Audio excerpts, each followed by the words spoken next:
Et enfin, on se retrouve avec un CMA qui est boule. Ça faisait bien longtemps que je n'avais pas été boule et clairement, on va se retrouver maintenant sur des projections haussières.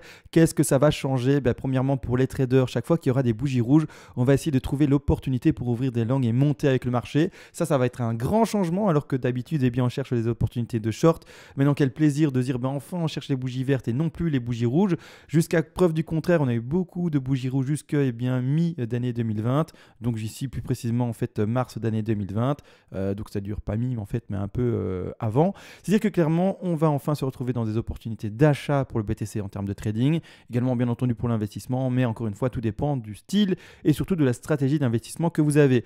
On va regarder ça également dans cette vidéo-ci. Ce qui va être assez intéressant, c'est que premièrement, on va recontextualiser le marché bull, c'est-à-dire qu'on va voir toutes les vagues et on va travailler d'abord les petites vagues, mais par après, regardez, je dézoome et en fait, en dézoomant, on retrouve des vagues un peu plus grandes et puis des vagues encore plus grandes, etc.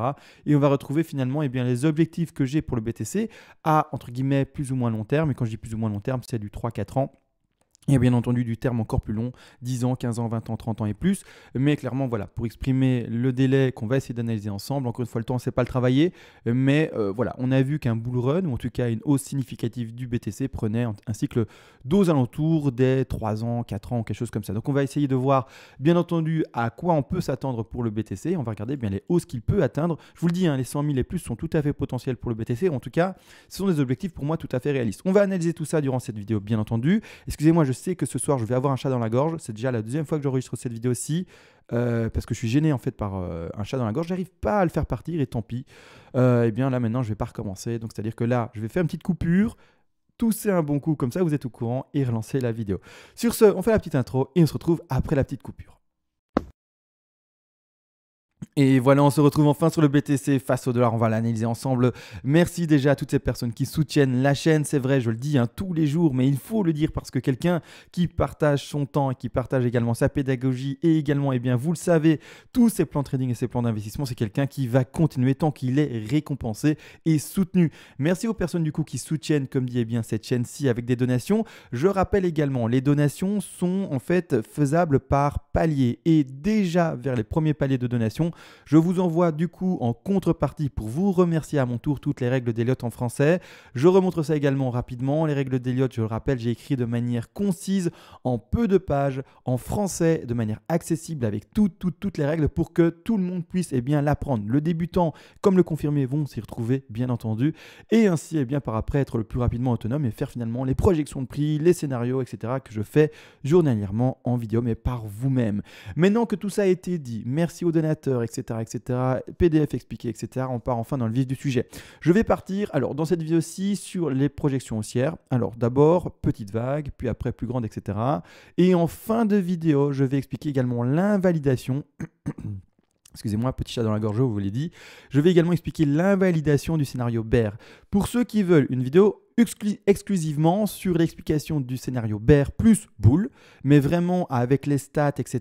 D'ailleurs, je pense que je vais également reprendre les stats aujourd'hui, mais vraiment une vidéo entre guillemets très complète, je vous invite à regarder celle d'hier. Donc, vous allez dans la liste des vidéos et vous prenez la vidéo de juste avant celle-ci, d'accord? Et vous regardez cette vidéo-là et vous verrez les stats. Pourquoi est-ce que j'étais plus dans un plan bear que bull et vous aurez toutes les explications, même si ça sera dans cette vidéo également, mais celle de hier, vraiment, je trouve que je l'ai bien expliqué et je trouve que j'étais assez pédagogique et vraiment j'ai bien expliqué les choses. Donc ici je vais essayer de faire comme hier, un maximum de choses bien, mais on va surtout plus expliquer le marché bear, mais surtout maintenant le marché bull. Pourquoi? Parce que vous le savez, on a cassé les 12 500, je l'ai dit, quand on cassera ce niveau des 12 400, 12 500 en tout cas, c'est bête, mais le dernier top qui était indiqué ici aux alentours du 17 août d'année 2020, je passe bull, d'accord? Encore une fois, je rappelle une chose, il n'y a pas, parce que je sais qu'il y a des petits cocos qui sont comme ça, qui ont une espèce de fierté en trading ou des choses comme ça, il n'y a pas de fierté, il n'y a pas d'émotion. C'est-à-dire que quelqu'un qui fait du trading doit pouvoir choper les occasions que le BTC, ou en tout cas le marché qu'il analyse, lui présente. C'est-à-dire que pour ma part, tant qu'on était sous les 12 500, je prenais à l'occasion chaque fois des shorts. Mais maintenant qu'on est au-dessus, chaque retracement baissier, pour moi, ça va être l'occasion d'ouvrir un long. D'accord? Donc, c'est très important de le comprendre. Un trader est quelqu'un qui peut se remettre en question. Il ne sait même pas se remettre en question, mais qui doit pouvoir recontextualiser son plan de trading selon ce que fait le marché. Donc, ça, encore une fois, un petit disclaimer par rapport aux petits malins ou des choses comme ça. Qui ont une fierté ou qui pensent qu'il y a une fierté mal placée. La fierté n'a rien à faire en trading. Ça, c'est très, très important à comprendre. Maintenant que ça, c'est dit et que du coup, les personnes qui ont cette fierté-là mal placée, l'ont compris, on part dans le vif du sujet. Maintenant, clairement, sachez une chose également, c'est que je vais donner des chiffres qui sont ahurissants. C'est-à-dire que quand je dis ahurissant, c'est je sais que je vais être très boule. Comme quand je suis bear, je suis très bear. C'est-à-dire que quand on était dans ce marché-là, je voyais les 3000, on a été chercher les 3000. Bon, j'ai pas la preuve en vidéo là maintenant, il faudrait que je fasse la recherche, etc. Mais bref, je voyais les 3000 et même peut-être moins. La même chose ici, quand on était chercher le top, à un moment je vois les corrections et clairement on a de nouveau été chercher les 3009. Attention à cela. Mais maintenant, c'est-à-dire que les corrections fortes ont été faites. Maintenant que je suis dans un marché boule, je vais donner des chiffres haussiers, très haussiers. Et encore une fois, ça va faire tourner des têtes. Et encore une fois, il y a même des gens qui vont dire mais tu peux pas annoncer des chiffres aussi hauts. Je le sais et je suis prêt à recevoir ces critiques-là. Et puis peu importe, c'est mon travail et je dis ce que je veux, je partage ce que je veux. D'accord? Ceux qui ne sont pas contents, ben, vous le savez, voilà, vous faites votre travail de votre côté, vous faites attention à votre analyse. Et puis c'est comme ça et chacun finalement est bien voilà, son résultat et c'est comme ça. Donc maintenant, on va vraiment partir sur, je suis désolé de le dire, mais des chiffres très élevés. Ça va être, je vous le dis, pris comme du mais t'exagères, mais clairement, ça va vraiment être ce que moi je vois pour le BTC. Donc du 100 000 $ pour le BTC, c'est des choses qui ne sont pas du tout à exclure pour moi. Vous allez le voir, on va regarder ça durant cette vidéo aussi. C'est-à-dire que maintenant, clairement, je rappelle, je travaille d'abord des petites vagues. Puis après, je vais dézoomer. Je ne sais pas si je l'ai dit. On va voir des vagues là, plus grandes, et encore dézoomer, et voir des vagues encore plus grandes. On va regarder ça dans cette vidéo-ci. Mais on travaille d'abord, je le reprécise, des petites vagues. C'est-à-dire des vagues qui vont peut-être s'étaler sur quelques mois, alors qu'on va travailler un cycle qui va s'étaler sur 2 ans, 3 ans, 4 ans, et peut-être même plus. Donc maintenant, clairement, il faut comprendre une chose, c'est que, alors je zoome. Ici, on voit en blanche les petites vagues en blanche. 1, 2. La 1 vers la 2, donc la vague 2 que vous voyez ici, c'est une 2 qui est probablement, et même pas probablement, est statistiquement représentatif que de 12% des cas. Alors, tout simplement, en fait, je dis probablement, en fait, je vais juste utiliser le mot statistique. C'est-à-dire que quand on va en fait sur les stats et qu'on va regarder les retracements de 2, donc ici, objectif de la vague 2, on retrouve 73% des 2 qui corrigent entre les 50 et les 61,8% de Fibonacci par rapport à la vague 1. D'accord? Donc ici, c'est le cas le plus fréquent. Est-ce qu'on a fait ça? Je vous le dis tout de suite, non, on ne l'a pas fait. Qu'est-ce qu'on a fait? On a fait quelque chose d'extrêmement faible. Où se retrouvent ces 50, 61,8? C'est facile, j'ai mis le repère ici en vert. C'est-à-dire que quand on fait en minute Fibo, normalement, la correction, si on était bel et bien dans une 2 statistique la plus élevée, on aurait dû, ou en tout cas la 2 aurait dû se retrouver dans cette zone-ci et trouver une zone d'achat entre les 6974, c'est ça, hein, 6974, et un peu plus bas, les 6278. D'accord? Donc ça, c'est la zone de 2 classique. Maintenant, ce n'est pas ce qu'on a fait. Qu'est-ce qu'on a fait? Vous ne le voyez peut-être pas bien parce que je vois que c'est un peu caché par les bougies. Mais on a corrigé à peine au 23,6 et on n'a même pas atteint les 38,2 avec la profondeur de la figure. Donc vraiment ici, c'est une statistique extrêmement faible.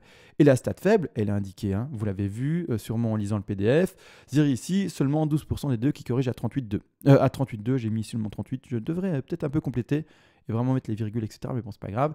À 38. Donc ici, clairement, il faut comprendre qu'on n'est que dans 12% des cas. Donc là, statistiquement, voilà. Pourquoi est-ce qu'encore une fois, quand j'ai fait mon décompte, etc., c'est pas ce que je privilégiais, d'accord? Parce que je privilégie encore une fois toujours les statistiques les plus élevées et non pas les statistiques les plus faibles.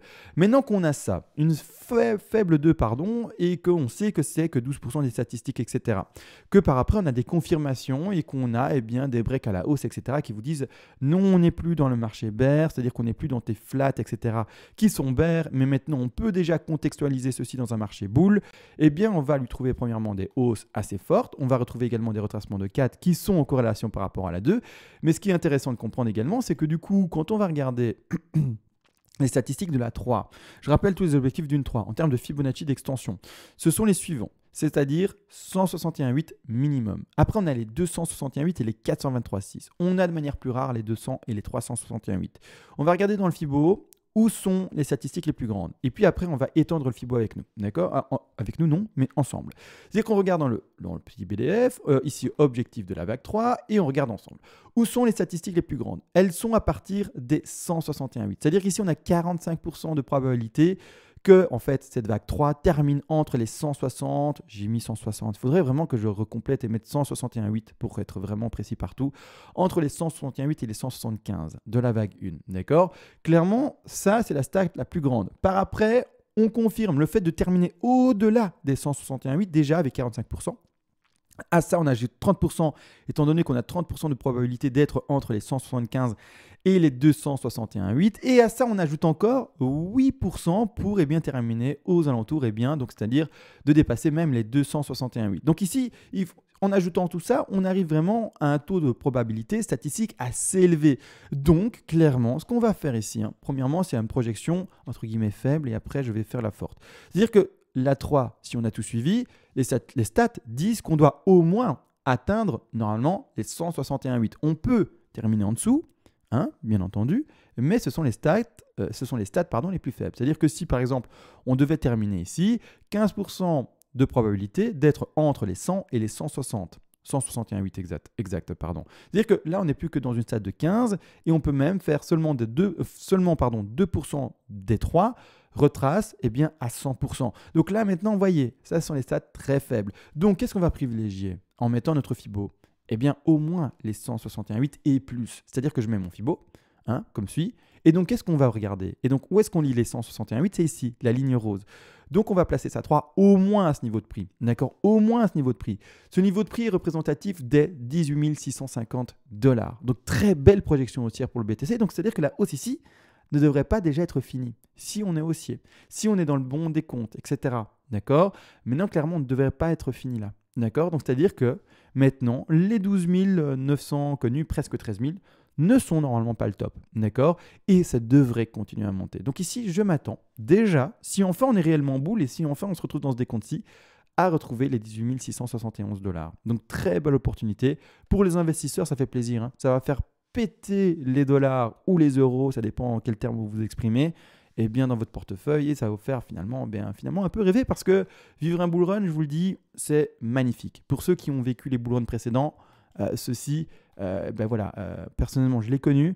Quand j'ai vu le portefeuille péter de chez PT, j'ai vu waouh, j'ai investi que ça et il y a déjà tout ça, c'est incroyable. Vous allez voir, c'est magique et je vous souhaite de le connaître et j'espère que maintenant, enfin, le bull run va commencer parce que c'est vraiment une sensation incroyable. C'est-à-dire qu'ici, maintenant, on part directement finalement dans l'extension ici et dans les explications hors maintenant, euphorie du bull run. Mais c'est-à-dire que oui, on peut déjà retrouver ici une 3 qui va rechercher minimum ces 18 658 $. D'accord? Par après, on va regarder après, d'ailleurs, les extensions plus fortes. Mais par après, il faudra une correction. Alors, la correction de la 4 ici, vous la visualisez déjà, je la dessine assez fortement. Vous êtes en train de vous dire, c'est vrai qu'elle est assez forte. Mais pourquoi? Parce qu'encore une fois, je rappelle, quand on a une 2 qui est aussi faible, par après, normalement, on doit revoir une 4 qui est forte. Donc, je redonne les petits tips. Quand on a une faible 2, on a une forte 4. Quand on a une forte 2, on a une faible 4. Ici, en l'occurrence, on a une faible 2, donc on a une forte 4 normalement. D'accord? C'est comme ça et c'est pas autrement. C'est-à-dire que, et je dis c'est pas autrement, mais c'est comme ça. Et puis oui, c'est vrai, c'est pas autrement. C'est la théorie et puis c'est tout. C'est-à-dire qu'ici, clairement, en fait, la théorie normalement de base pour une 4 faible, ce sont les 23,6. Une 4 tout à fait statistique normale, si on avait fait une 2 qui terminait dans la zone verte ici, vous savez, des 50-61,8, ça aurait été une 4 qu'on allait privilégier au 38,2, mais ce n'est pas du tout ce qu'on a fait. On a fait une 2, vous l'avez vu, extrêmement faible, donc on va privilégier une 4 plutôt forte. C'est-à-dire qu'on va privilégier un retracement assez fort qui va retrouver ici les 13 819 $, ce qui est tout à fait compréhensible, vu qu'on va chercher presque un double top. Avec ceci, on peut faire un retracement et puis après reterminer la projection haussière. Donc c'est-à-dire que ici, belle petite hausse potentielle minimum jusqu'aux 18 600 et quelques $, retracement de 4 et puis par après, opportunité de long. Vous avez entendu, vous le comprenez, opportunité de long. C'est-à-dire que oui, sur cette chaîne-ci maintenant, tant qu'on n'aura pas une invalidation du marché boule, je vais être boule. D'accord? C'est un peu comme quand j'avais mon marché bear. Tant que je n'avais pas une invalidation de mon marché bear, je suis bear. Maintenant, j'ai mon invalidation de marché bear, je suis boule. Et tant que je n'ai pas mon invalidation boule, je reste boule jusqu'au bout du boule. D'accord? Donc je vais être boule jusqu'à 100 000. En tout cas, j'ose espérer. Et qu'est-ce que j'ai envie qu'on monte à 100 000? Maintenant, hors espoir, etc. Je parle vraiment de manière statistique, etc. Je vais vous en parler et vous montrer les décomptes. Pour moi, c'est 100 000. Mais peu importe, on va regarder ça. C'est-à-dire qu'ici, maintenant, on va déjà regarder les objectifs de cette sous-5 moyen court terme. Je reprécise parce que je ne travaille pas des grandes vagues là maintenant. Je reprécise. En dézoomant, on parle des grandes vagues. Là, on est sur des petites vagues. On est sur le début, les prémices de la hausse. En gros, juste pour l'exprimer, par rapport au bull run précédent, on est, pour vraiment montrer, vraiment donner une analogie simple, on est dans une phase qui est similaire à quelque chose ici. D'accord? Mais encore tout ça à connaître. D'accord? C'est ça que j'essaie d'expliquer. Les petites blanches, c'est quelque chose qui sont là. D'accord? C'est vraiment des petites vagues qui sont au début, aux prémices du bull run. D'accord? Donc ici, le bull run est visible par les vagues roses et les vagues bleues. D'accord? Mais là, on parle d'un petit truc qui va s'extirper petit à petit et bien de cette phase finalement de stabilisation du cours, de consolidation entre les 3000 et finalement bien les 14 000 et quelques, d'accord, 14 000, 19 000 pour donner le top, mais voilà, la plupart du temps, le prix du BTC a stagné entre les 6 000 et les 11 000, 12 000, d'accord, c'est vraiment la zone où le BTC s'est retrouvé la majeure partie du temps. Donc maintenant qu'on est là-dedans, d'accord, on va regarder les objectifs de 5. Et alors, c'est-à-dire que ces objectifs de 5 là sont en plus de ça faibles. C'est-à-dire que la 3, j'ai fait exprès de la placer sur un objectif faible, qui sont des 161,8. Mais on peut monter, je vous l'ai dit, à 261,8 et on peut même monter également à 423,6. Donc ici, on est en plus de ça dans une projection faible.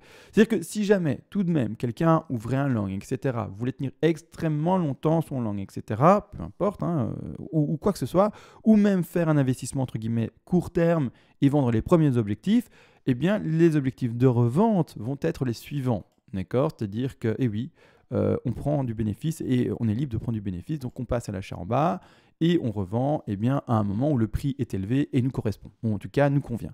C'est-à-dire que les objectifs de vente pour ces premières vagues et ce premier petit cycle haussier parmi le grand cycle haussier qu'on pourrait reconnaître après se retrouvent au 100% de Fibonacci qui sont plus précisément les 19 815 $. Donc oui, on peut faire en fait, un double top, et je vais en parler après. Un double top, double top et puis corriger fortement, mais je vais en parler après, d'accord? Ici, double top. On peut également retrouver une 5 qui ira plus haut et rechercher son objectif des 161,8% de Fibonacci. Alors ici, d'accord? Et on peut également retrouver, je vais donner les chiffres après en dollars, et également tout simplement ici une 5 qui va retrouver ses objectifs des 261,8% de Fibonacci. C'est-à-dire qu'ici, 3 objectifs de vente pour celui qui fait un investissement entre guillemets court terme. C'est-à-dire premier objectif de vente se retrouve au double top, à 19 837 $. Également un peu plus haut aux alentours des 23 500 $ déjà. Et également un troisième palier de revente qui se retrouve aux 29 593 $. Très impressionnant comme prix, mais on est encore qu'on a des petites vagues ici. D'accord? Maintenant, une chose à comprendre également, c'est que actuellement, là, je vous ai mis le scénario faible. Je peux m'amuser et on peut regarder ensemble le scénario fort pour ces petites vagues-là. D'accord? Et d'ailleurs, on va s'amuser à le faire. On va s'amuser à le faire parce que c'est la vidéo qui recontextualise tout et qui montre le plan boule. Donc, je vais m'amuser à être un peu plus précis. Et en tout cas, être plus précis et donc plus complet par rapport à tout cela. C'est-à-dire que maintenant, on va s'amuser à non pas s'arrêter à ce faible Fibo, entre guillemets, des 161,8, là où j'ai arrêté la 3. On va faire exprès. On ne va pas non plus s'arrêter, vous le savez très bien, au 261,8. On va regarder quelque chose de beaucoup plus boule. Vraiment, ça ne se dit pas. C'est pas du français du tout, mais c'est pour vraiment mettre l'accent dessus, appuyer avec le marteau 3 fois dessus. Boule, fortement boule, d'accord? Beaucoup plus, c'est pas du tout français. Mais je fais exprès, C'est-à-dire qu'ici, clairement, on va aller choper et chercher les 423,6 pour la 3. Statistique plus faible, vous le savez, on l'a vu ensemble. On l'a vu ensemble, statistique plus faible. Les stats ici sont de 8% de probabilité de dépasser les 261,8. Mais on va faire exprès de voir ces chiffres-là, d'accord? Je vous ai donné la probabilité la plus grande, mais je vais vous donner ces statistiques élevées, même si encore une fois, ce n'est pas ça qu'on devra privilégier, mais c'est vraiment ça que je vais vous montrer. Comme ça, vous avez également cette opportunité de voir en vidéo l'expression des statistiques faibles. Parce que vous l'avez vu, on a fait une 2 à 12%. Pourquoi est-ce qu'on ne ferait pas une 3 à 8%? Mais maintenant, voilà, encore une fois, est-ce qu'on voit des Ferrari forcément tous les jours en rue ou des Lamborghini ou peu importe? Non, pas tous les jours. Non, je le montre quand même. Comme ça, vous avez une idée des prix également théoriques maximum qu'on peut retrouver pour cette 3-là. Cette 3-là a comme objectif déjà, comme vous le voyez ici à l'écran, les 34 400 $. Par après, rebelote, rien de compliqué. On va rechercher un bas de 4, un bas de 4 et puis un sommet de 5. Rebelote, toujours la même règle. Comme on a fait une faible 2, on va faire une forte 4. Là-dessus, il n'y a pas de complication. Forte 4, 50% de Fibonacci et on va retrouver les 21 700 $. Et enfin, terminer avec l'extension de la 5. Et là, retrouver les derniers objectifs de cette 5-là qui vont se faire au 100%, 161,8 et 261,8. Maintenant, c'est un peu compliqué à y croire vu tous les fibos qui se retrouvent en tronqué. Maintenant, encore une fois, c'est une question de stratégie et quelqu'un qui jouera ces petits profits partiels-là devra tous les prendre en compte même s'ils sont tronqués. Et mais encore une fois, il faudra privilégier à ce moment-là une 5 non tronquée et donc c'est-à-dire les 261,8 même si ils sont peu représentatifs. C'est-à-dire qu'ici, clairement, on va retrouver un palier de vente à 27 732 $. On va retrouver un deuxième palier de vente à 31 496 $ et un troisième palier de vente à 37 573 $. Maintenant, ça, c'est le marché, comme je vous ai montré, qui était extrêmement bull. Maintenant également une chose, c'est qu'on va faire exprès d'un peu oublier ces vagues blanches. Donc je vais les mettre un peu plus là-bas en dessous. Et je vais regarder avec vous, d'ailleurs, tout doucement, les vagues roses. D'accord? Les vagues roses que j'ai installées ici sont, il faut comprendre une chose, sont les vagues intermédiaires entre guillemets. C'est-à-dire qu'il y a encore des vagues plus grandes. D'accord? Et d'ailleurs, elles ont le mauvais degré. Donc je vais mettre les bons degrés d'ailleurs. Je vais mettre les bons degrés. Je vais mettre les bons degrés, pas du tout. Excusez-moi, le sub ici. Celui-là, je vais mettre son bon degré également. Ici, le Millennium. Et ici, je vais mettre son bon degré également. Hop, ici, en Super Millennium. On est bon. Là, on a les bons degrés. Là, c'est parfait. C'est-à-dire que là, maintenant, en faisant ce travail-là, d'accord, on va regarder tout simplement, mais où sont les objectifs minimums de la rose? Parce que cette vague-là a également des objectifs minimums. L'objectif minimum de ceci, c'est quoi? Parce qu'on est déjà dans un marché boule, en fait, depuis, je rappelle, les 3200. Hein. Donc ici, le sommet de la 1, en rose. Le bas de la 2 qui s'est fait à 4000... ça dépend des échanges. Hein. Certains échanges l'ont fait à 3009, d'autres l'ont fait à 4000. Bon, je le place à 4000, 3009, c'est la même chose. Ça ne va pas changer grand-chose. Mais ici, clairement, j'ai posé dans ce contexte extrêmement boule la 3 qui se termine à 423,6. Maintenant, on pourrait faire une 3 très faible qui se terminerait à 161,8, à 20 995. Mais clairement, déjà, avec la sous-vague blanche, on est tenté de voir du 5 et donc de la sous-5 qui pète plus haut.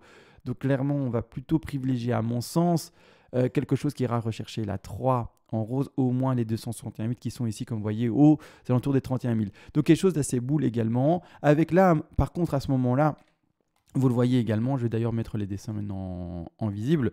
Là, à ce moment-là, ici, tout simplement, une 4 qui sera, vous l'aurez compris, plutôt faible parce que vous voyez une 2 hein, qui est cachée là-bas derrière, mais une 2 en rose, 1 et 2 extrêmement fortes qui corrigent presque tout le mouvement précédent, qui est extrêmement forte, à ce moment-là, une 4 eh bien, qui sera plutôt faible. 2 fortes, faible 4. D'accord? À ce moment-là, eh bien, on va aller chercher une 4 plutôt faible, comme suit. Et on va rechercher les 23,6, 38,2 maximum, mais plutôt 23,6. Et on va terminer avec l'extension de 5, d'accord? Et donc la rebelote, on va refaire ça. Mais là maintenant, je me demande si c'est vraiment, pertinent. Sachez une chose, c'est que ma projection de prix va vers les 100 000 $, en partant du fait qu'on ferait ou qu'on fasse un bull run assez important et assez fort. Mais maintenant, je me demande si je ne vais pas perdre pas mal de monde en faisant toute la démonstration avec toutes les sous-vagues, etc. Je pense que oui. Donc, je vais juste m'arrêter aux vagues roses, d'accord, pour montrer les objectifs classiques, entre guillemets, sans être trop boule, et vraiment mettre les statistiques les plus élevées, mais sans être trop boule. Et les stats, encore une fois, ici, vont rechercher la 3 paliers de vente, les 100, les 161,8 et les 261,8% de Fibonacci, 3 paliers de vente comme toujours. Là, il faudra vraiment observer la divergence, etc. C'est vraiment la dernière vague où on installe, eh bien, vous le savez très bien, eh bien, nos TP. Donc ici, bien entendu, vous n'êtes pas obligé de jouer ces TP là si vous êtes sur un investissement plus long. Hein. Si vous voulez jouer les vagues bleues, vous jouez les vagues bleues. Mais on retrouvera une 5 avec 3 différents TP. Mais ça, comme dit, en fait, ça va être un travail de longue haleine. Ça va être un travail qui se produit de manière journalière, de manière finalement tous les mois, on regarde où est-ce qu'on en est dans les décomptes en macro, etc. Mais sachez une chose, c'est que là, maintenant, pour le moment, les petites vagues blanches sont que des petites vagues. Il me faudra après compléter des vagues roses et après ces vagues roses, compléter des vagues bleues. Et là, j'aurai fini mon grand cycle. D'accord? Et là, j'aurai fini mon grand cycle qui a commencé depuis le début finalement, c'est-à-dire il y a maintenant 10 ans ou un peu plus de 10 ans, on va sur les 11 ans je pense, enfin bref, il y a maintenant 10 ans plus ou moins. C'est-à-dire que là, je ne vais pas le faire parce que je vais vous perdre. Peut-être qu'un jour je le ferai réellement, mais je vais vous perdre. Ce qui est intéressant maintenant surtout, c'est de regarder ce qu'on est en train de construire maintenant, hein. Donc finalement ces vagues blanches, d'accord, à l'écran ici, et de voir cela. On peut également de son côté s'amuser, et c'est ce qu'on va faire de manière quotidienne maintenant, travailler sur tous ces vagues blanches et voir le décompte qu'on en a ici en dessous et voir jusqu'où il peut nous mener. C'est-à-dire qu'encore une fois, comme des poupées russes, vous le savez, et je le rappelle dans toutes mes vidéos, ces vagues blanches sont également constituées de vagues encore plus petites, d'accord? Et ces vagues encore plus petites, je vais essayer de les introduire et les placer, je vais mettre en une couleur qui n'est pas encore à l'écran, en jaune, eh bien, sont ici, d'accord? Une 2, on va chercher une 3, une 4 et une 5, d'accord? Et on va voir, et on va voir, et on va voir encore plus haut. Donc ici, je place ça avec un degré beaucoup plus petit, je vais mettre en mineur. Mineur, c'est bien. D'accord? Donc ici, on va regarder ça. C'est-à-dire que déjà maintenant, pour la hausse qui est en train de s'effectuer, là maintenant, si on est enfin boule, hein, je précise, j'ai envie d'être boule, eh bien, on devra retrouver déjà maintenant en fait une hausse qui doit y retrouver minimum. Alors la 3 est placée presque correctement. Minimum avec cette 3-là, les 15 000, 15 700, d'accord. Un retracement de 2 qui a été fort ou faible précédemment. Plutôt fort, il a dépassé les 61,8 sans être non plus trop extrême, mais tout de même plus fort que la statistique normale. Donc on va regarder une 4 plutôt faible. Donc ici une 23,6, 38,2, allez on va la taper à 23,6, vraiment pour répondre à la règle, mais voilà, 23,6 et puis terminer avec la 5. Et c'est ça qui va être intéressant de le décompter et de lire, d'accord. Et après correction de 4, etc. Mais ça va être très intéressant de le faire durant cette vidéo-ci et dans toutes les prochaines vidéos et de décompter les sous-décomptes, etc. Maintenant, comme dit, aujourd'hui c'était la vidéo juste sûrement pour contextualiser le bull run à venir, si on est enfin dedans, mais j'ose l'espérer. Je touche tout le bois là, tout le bois que je peux, je ne sais pas si vous l'entendez, je suis en train de toucher tout le bois autour de moi, de mon bureau, clairement, j'ai envie d'être boule quand je vois la cassure des 12 500 $, parce que ça casse mon plan. Je rappelle, en fin de vidéo, étant donné que maintenant je vous le dis, on est en fin de vidéo, c'est assez intéressant de voir, encore une fois, toujours de la rétrospective par rapport au plan bear. Ceux qui n'ont pas vu la vidéo d'hier, qui explique tout, statistiquement, etc., je vous invite à la regarder. Là, maintenant, ça sera vraiment un très court. Donc, vous allez dans la vidéo d'hier, vous allez dans les vidéos qui sont proposées sur la chaîne, et avant celle-ci, il y en a une, et vous allez sur la vidéo d'avant de celle que vous êtes en train de regarder maintenant.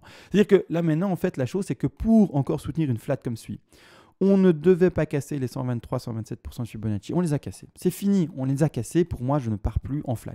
Alors, on pourrait faire certaines flats beaucoup plus rares, mais j'ai pas envie de l'avoir, d'accord. J'ai pas envie de l'avoir. Je reste vraiment dans un marché qui maintenant est boule. Je reste vraiment dans les stats les plus grandes. Et quand on casse un niveau statistique grand, eh bien, je passe, comme je vous l'ai dit, dans d'autres niveaux statistiques plus grands. Et je ne vais pas aller dans l'exception de l'exception, d'accord. Je pourrais, mais je joue et uniquement qu'avec les stats les plus grandes. Donc, la flat qui dépasse les 123, 127, qui va chercher beaucoup plus, non, d'accord. En plus de cela, une flat qui va chercher aussi haut, c'est une flat qui cassera toute ma pattern de crash précédente et qui cassera le précédent plus haut. Donc non plus, d'accord, non plus. Donc je reste, comme vous le voyez ici, dans la configuration d'un BTC qui est enfin boule, étant donné qu'il casse son précédent plus haut. Et donc ici, on ne doit plus revoir la continuité de cette flat-là. En tout cas, ce n'est pas ce que l'on devrait privilégier maintenant. Toujours jouer avec les statistiques les plus grandes. Maintenant, imaginons, le BTC se retrouve extrêmement, pas extrêmement bear, mais extrêmement piégeur. Alors là, il va jouer avec nous. Alors je vous le dis, s'il décide de faire toutes les stats les plus faibles au monde, et ne faire que ça, ce serait étonnant. Hein. Quelle chance on puisse avoir, quelle chance on pourrait avoir que toutes les stats les plus faibles se fassent reproduire. Voilà, là encore une fois, c'est quand même, ce serait étonnant. Mais voilà, maintenant, ça arrive que les stats les plus faibles se reproduisent. Et c'est comme ça et on doit l'accepter. Donc là maintenant, pourquoi la figure pour moi est invalidée? Et ceux qui veulent plus d'indications, je vous invite à regarder la vidéo d'hier. Maintenant, j'ai été très complet. Également une chose, c'est-à-dire que pour les investisseurs, n'oubliez pas que vous devez avoir une stratégie d'investissement. Je rappelle les 3. Et vous devez choisir celle qui vous convient. Ça, c'est l'important de chez l'important. Ceux qui ne parviennent pas à choisir, ou en tout cas qui se mentent à eux-mêmes et qui prennent une stratégie qui ne convient pas selon leur profil, c'est des personnes qui vont se faire mal. C'est-à-dire, je rappelle les 3 styles d'investissement. Investissement toujours par palier, ça ne changera pas. D'accord? Par palier, qu'est-ce que je veux dire par là? Vous achetez jamais en un coup à 100%. Vous achetez petit à petit selon un plan qui a été mis en place. Le plan le plus simple et celui que je préconise finalement le plus pour tout le monde, d'accord? Néophyte surtout, c'est-à-dire que vous n'allez pas vous prendre la tête et jamais regretter, entre guillemets, c'est-à-dire acheter par palier de temps. Vous vous dites, j'achète un peu de BTC ou n'importe quel actif spéculatif un peu tous les mois, un peu toutes les 2 semaines ou un peu tous les 2 mois. Vous choisissez l'intervalle de temps, mais vous en achetez un peu tout le temps, d'accord? Ou tout le temps, non, je ne sais pas jusqu'à quand vous pouvez, mais vous mettez 10 paliers ou peut-être un peu plus et vous dites, voilà, tous les 2 mois j'achète, tous les mois j'achète, toutes les 2 semaines j'achète. Et vous faites un prix moyen d'achat selon cet intervalle de temps. Ça, c'est ce que je préconise pour tous, que ce soit débutant et même confirmé. C'est vraiment la moins prise de tête. C'est vraiment la moins prise de tête et c'est la plus correcte et la plus simple. Maintenant, il y a également un autre style d'investissement. Je vais le symboliser ici sur un graphique où il n'y a presque rien à l'écran. C'est-à-dire chaque fois qu'il y a des confirmations qui sont boules. C'est-à-dire que vous ne voulez pas acheter un marché bear et vous allez acheter à chaque fois qu'il y aura des confirmations boules. C'est-à-dire que vous allez acheter chaque fois qu'il y ait par exemple une résistance oblique cassée, une résistance horizontale cassée, ou également un oscillateur qui pour vous a une configuration boule, un Ishimoku qui a une configuration boule, ou que sais-je comme Golden Cross, ou peu importe comme moyenne mobile qui fait ou qui puisse dessiner des Golden Cross, qui vous indique que c'est boule. À chaque signe boule, vous achetez avec un petit palier. C'est-à-dire que vous achetez par exemple à la cassure prochaine, un peu de BTC, quand on cassera, eh bien ce top-là. Vous auriez peut-être également acheté un peu de BTC au moment où on a cassé. J'essaie de trouver une diagonale propre là, mais pas évident. Oula, pas évident de trouver une résistance oblique propre. Bon, on va dire ça. Ici, vous auriez acheté également à la cassure de ceci, d'accord? Et à chaque fois, confirmation, d'accord? Et à chaque fois, et à chaque fois. Donc, les résistances, les obliques, il y en a plusieurs. Hein. Vous auriez pu également indiquer une oblique ici, d'accord, et acheter la cassure de cet oblique-là. Malheureusement, après, ça break. Mais ça vous permet d'acheter à différentes zones et de faire également des prix moyens d'achat. Un peu là, un peu à cette cassure-là, là, ça break. Ici, on casse ce niveau de horizontal-là, donc vous auriez peut-être acheté un peu ici. Ce niveau-là peut-être également pour vous un niveau validant, vous auriez acheté un peu là, vous allez acheter un peu après, et le prochain niveau d'achat, c'est ici. Donc ça aura déjà fait, regardez bien, quelques niveaux. Et vous auriez pu avoir également, pas que et uniquement des niveaux horizontaux ou des niveaux obliques, mais également, comme dit, les Golden Cross, un oscillateur, un Ishimoku, ou n'importe quel. Moi je dis ceux que je connais, ceux qui sont les plus populaires, mais il y a plein, vous savez très bien, d'indicateurs. Hein, c'est pas pour rien qu'ici il y a un outil avec des foultitudes d'indicateurs possibles. Donc vous prenez celui que vous voulez ou celui que vous avez dans votre stratégie et vous l'utilisez. Donc ici, c'est également un autre style d'investissement par palier. Maintenant également, vous pouvez faire partie de ceux qui sont uniquement là pour surtout pas FOMO, surtout pas acheter les bougies vertes et n'acheter uniquement que les bougies rouges. C'est-à-dire que quand ça monte, on n'achète pas, on touche à rien et on attend les opportunités où ça dessine du rouge. Et là, selon les vagues que vous avez dessinées, vous allez donner des paliers d'achat selon la vague que vous attendez pour pouvoir lisser votre prix d'achat à ce moment-là. Si ça crache plus fortement, tant mieux pour vous. Vous continuez à acheter en descendant. Si ça crache dans les zones que vous avez données, eh bien vous aurez acheté en majorité dans la bonne zone donnée. D'accord? Donc ça, c'est à vous de voir, bien entendu. Vous devez choisir la bonne. Je ne peux pas choisir la bonne pour vous. Sachez juste que vous ne devez pas vous mentir, pas choisir celle qui vous semble la plus efficiente et la plus efficace, alors que vous ne saurez peut-être émotionnellement pas la suivre et ne pas la tenir. Je parle surtout par exemple aux personnes qui veulent acheter des bougies rouges, d'accord? Parce que maintenant, c'est bête et simple, hein, mais pour moi je vois un BTC qui monte, mais donc c'est-à-dire que ceux qui se sont un peu mentis et qui se disaient moi, je suis dans cette stratégie parce que j'annonce ces 3 stratégies depuis toujours. Et c'est à vous de choisir la bonne. Hein, vous êtes responsable de vous-même. Mais moi, je suis dans cette stratégie d'achat de retracement baissier. Mais si maintenant, vous êtes en train de vous manger tous les ongles et vous êtes à 100 et que vous n'y arrivez plus, rongez vos ongles, pardon, c'est que vous n'avez pas la bonne stratégie pour votre profil émotionnel, entre guillemets. D'accord? En tout cas, voilà, on est tous humains, on a tous un vécu et c'est normal que tout le monde finalement ne répondent pas à la même stratégie. Et c'est pour ça que moi j'en énonce 3. Mais attention, il y a d'autres stratégies d'investissement également. Alors il suffit un peu de chercher, un peu de se renseigner et vous en aurez d'autres qui vous conviennent peut-être un peu plus. Mais ici je donne les plus populaires, les plus simples et les plus... voilà, c'est ça, les plus simples à tenir. Et voilà. Donc à vous de voir ce qui vous convient bien entendu. Maintenant, ne jamais oublier une chose également, un marché qui est boule n'est pas pour autant un marché que et uniquement qu'avec des bougies vertes. Il faut le savoir, dans le marché précédent, est-ce que je mets en logarithmique? Non. Hein. Dans le marché précédent, même si il était fortement boule, alors là on ne peut pas le nier, il y a toujours des bougies rouges. Et donc il y a un moment où ça va retracer fortement. Et là, et chaque fois en fait, les marchés bear précédents, si je prends le bon outil qui se retrouve ici, les crashs ont à chaque fois été assez forts. C'est-à-dire qu'ici, par exemple, j'ai pris cet intervalle-là, d'accord? Ici, vous voyez à gauche.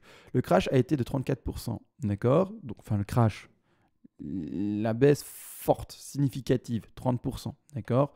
Ici, on va regarder celui-ci, d'accord? Je prends au hasard. Hein. La baisse a été de 40%, d'accord?